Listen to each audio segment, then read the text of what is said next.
మహారాష్ట్ర కొత్త ముఖ్యమంత్రిగా దేవేంద్ర ఫడ్నవీస్ బాధ్యతలు చేపట్టనున్నారు. ఇవాళ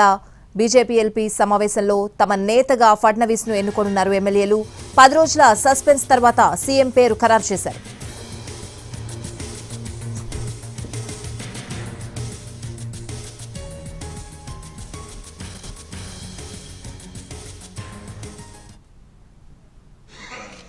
आज आपली सगळी प्रक्रिया पार पाडण्याकरता या ठिकाणी उपस्थित झालेले गुजरातचे माजी मुख्यमंत्री आदरणीय रूपाणीजी, त्यांच्यासोबत आलेल्या भारताच्या वित्तमंत्री आदरणीय निर्मलाताई सीतारामनजी, आपले अध्यक्ष चंद्रशेखर बावनकुळेजी, माननीय विनोद तावडेजी, माननीय शिवप्रकाशजी, मंचावर उपस्थित असलेले सन्माननीय आशिष शेलारजी, प्रवीण दरेकरजी, या ठिकाणी आपल्या सहयोगी पक्षाचे जनसुराज्यचे विनय कोरेजी, त्याचप्रमाणे युवा स्वाभिमानचे रवी राणाजी,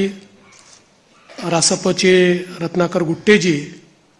आपल्याला ज्यांनी समर्थन दिलं ते एकमेव अपक्ष आमदार शिवाजी पाटील, भारतीय जनता पक्षाचे विधानमंडळातील माझे सर्व ज्येष्ठ सहकारी, कोर कमिटीचे सर्व सदस्य, माझ्या सर्व भगिनी आणि बंधूंनो, सर्वप्रथम आपल्या सर्वांचे मी आभार मानतो की आपण एकमताने या ठिकाणी विधिमंडळ गटाचा नेता म्हणून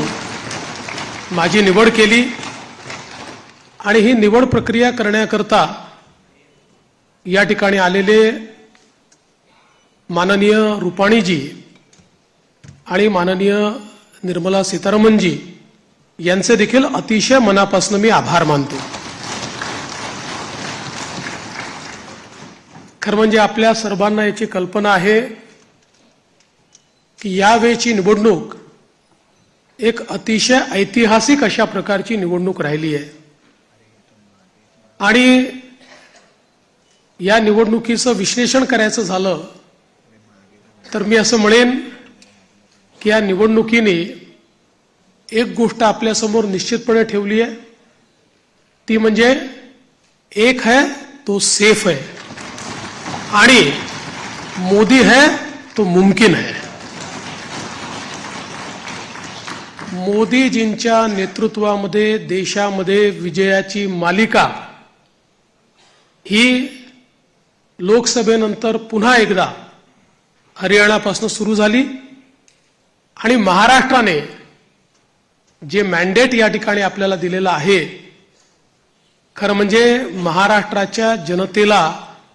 मी साष्टांग दंडवत घालतो अशा प्रकारचं मॅन्डेट महाराष्ट्राच्या जनतेने आपल्याला दिलेलं आहे.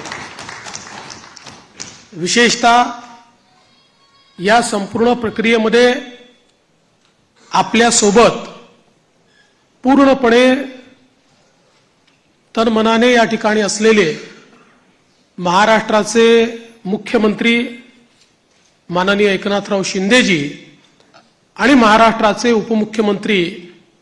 सन्माननीय अजितदादा पवारजी यांचे देखील मी अतिशय मनापासून आभार मानतो आणि तद्वतच आमचे आरपीआयचे नेते रामदास आठवलेजी आणि आमच्या सगळ्या मित्रपक्षांचे देखील मनापासून आभार मानतो.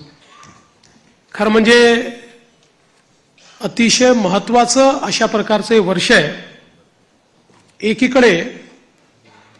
आपण सगळे लोक ज्या प्रक्रियेतनं निवडून येतो ती प्रक्रिया